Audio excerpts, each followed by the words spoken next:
पचरा है जिसपे सबसे ज्यादा माता रानी खुश होती है। पचरा सुन के तो जो लोग माता रानी को खुश करने के लिए आए हैं वो तालियां बजाएंगे और साथ में गाएंगे क्या काठी के रंग ही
साल चढ़ाया माँ को कि साल मुरुक गया और सोनार ने जो ककही बनाया वो भी टूट गया।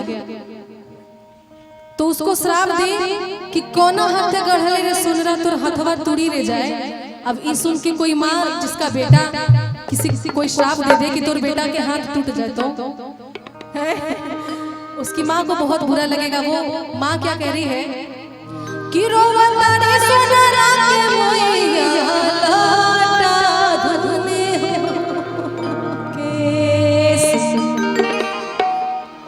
माँ जैसा कोई नहीं हो सकता। बेटा कितनी भी बड़ी गलती करे माँ जैसा कोई नहीं हो सकता। माँ उसके लिए कुछ भी करेगी।